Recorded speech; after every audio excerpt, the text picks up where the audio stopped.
bienvenue dans The Deep Dive. Aujourd'hui, on se penche sur un livre qui fait pas mal parler, L'autoroute du millionnaire. On a des extraits audio pour nous guider. Oui, un livre qui promet, on va dire, une approche différente pour atteindre la richesse, bien plus vite que le chemin classique. C'est ça. L'idée, c'est de voir qu'il y a vraiment dedans, pour ceux qui rêvent de liberté financière assez tôt et qui veulent un peu sortir du fameux métro, boulot, dodo. Exactement. Sortir de la course. Alors, pour commencer, le livre, il met en opposition trois feuilles de route financières. La première, il appelle ça le trottoir. Le sidewalk, ouais. En gros, c'est vivre au jour le jour, pas vraiment de plan, on dépense ce qu'on gagne, voire plus. Et ça mène souvent à la précarité, quoi. C'est ça. Ensuite, il y a la voie lente, la slow lane. Ah, celle-là, on la connaît bien. Les études, un bon boulot, on met 10% de côté, on investit un peu en bourse. Et on espère être tranquille à la retraite, vers 65 ans peut-être. Sauf que l'auteur, lui, il n'est pas tendre avec cette voie. Il dit que c'est hyper lent. Oui. Et surtout qu'on sacrifie sa jeunesse, ses meilleures années, pour un résultat qui est loin d'être garanti. C'est vrai qu'on dépend de plein de facteurs externes.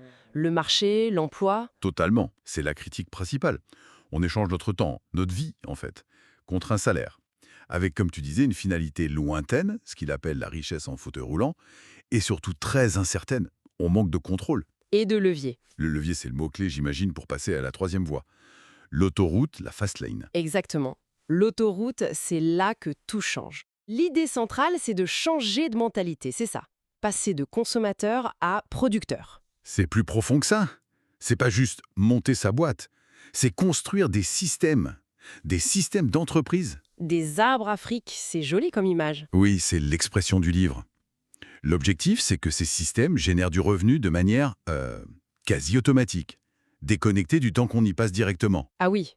Quel genre de système, par exemple? Ça peut être des systèmes de location, immobilière ou autre, des systèmes informatiques, un logiciel, un site web qui tourne, du contenu, écrire un livre, créer une formation en ligne. D'accord. Ça peut être aussi des systèmes de distribution, comme un réseau de vente, ou même des systèmes humains, une équipe bien gérée qui fait tourner l'affaire. Le but, c'est que le système travaille pour nous. Que l'argent travaille pour nous, finalement. Ça fait rêver. Mais comment on mesure la puissance de ces arbres afriques? Il y a une formule dans le livre? Oui, il propose une équation de la richesse pour l'autoroute. Elle repose sur deux choses. Le bénéfice net que génère le système et la valeur de l'actif, c'est-à-dire la valeur du système lui-même. Ok, bénéfice net et valeur de l'actif. Le bénéfice net, c'est assez simple. C'est le nombre d'unités qu'on vend multiplié par le bénéfice qu'on fait sur chaque unité. Logique.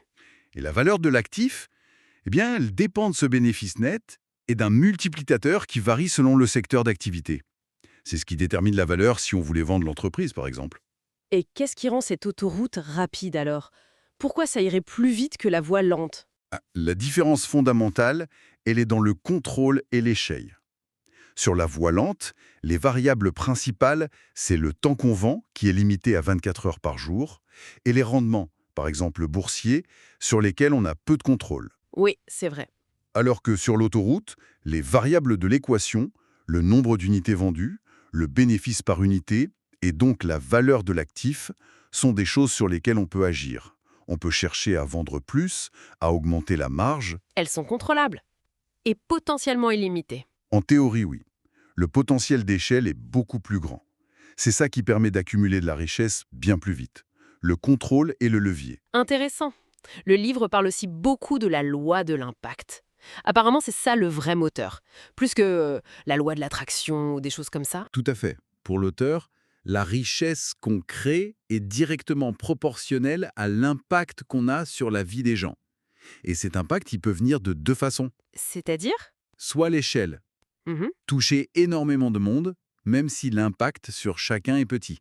Pensez à une application mobile utilisée par des millions. D'accord. Soit la magnitude, avoir un impact très fort, très profond, mais sur un groupe plus restreint de personnes. Pense à un service très spécialisé et très cher qui change vraiment la vie de quelques clients. Toucher des millions de gens pour gagner des millions, c'est un peu ça l'idée. C'est exactement la formule du livre, oui. L'ampleur de l'impact détermine l'ampleur de la richesse. Ça demande quand même un sacré changement de perspective, non? De sortir des idées reçues. Ah oui, c'est fondamental. Rejeter les croyances limitantes que la société, la famille nous inculquent parfois. Ce qu'ils appellent les vents contraires. Prendre ses responsabilités ensemble, c'est ça. Assumer que nos choix déterminent notre trajectoire. Et surtout se focaliser sur le processus. Créer de la valeur, ça prend du temps, des efforts. Il faut arrêter de fantasmer sur l'événement final, genre la richesse qui tombe du ciel. Donc pour résumer un peu, ce livre, c'est une sorte d'appel à se rebeller contre l'idée qu'il faut trimer 40 ans. C'est une rupture radicale, oui. Il dit non, la richesse rapide, ce n'est pas un mythe, mais ça demande une stratégie précise. Une stratégie basée sur la création de systèmes, le contrôle, l'échelle et l'impact qu'on apporte. Voilà. Produire plutôt que consommer. Contrôler les variables clés et chercher à avoir un impact massif en échelle ou en magnitude. Et une fois que ces systèmes fonctionnent, l'argent qu'on gagne et qu'on met de côté, il devient quoi? Une sorte d'outil supplémentaire? Exactement. Cet argent peut devenir une armée qui travaille pour nous. En l'investissant, on devient un prêteur ou investisseur plutôt qu'emprunteur ou juste salarié. Ça renforce encore la liberté financière. Bon, ça donne à réfléchir. Pour conclure, peut-être une pensée pour ceux qui nous écoutent. Si leur chemin actuel leur semble un peu trop lent ou trop incertain par rapport à leurs rêves de liberté, quels éléments de leur propre feuille de route, leurs habitudes, leurs croyances, pourraient-ils remettre en question pour, peut-être, reprendre le contrôle et envisager une autre voie? C'est la bonne question à se poser, en effet.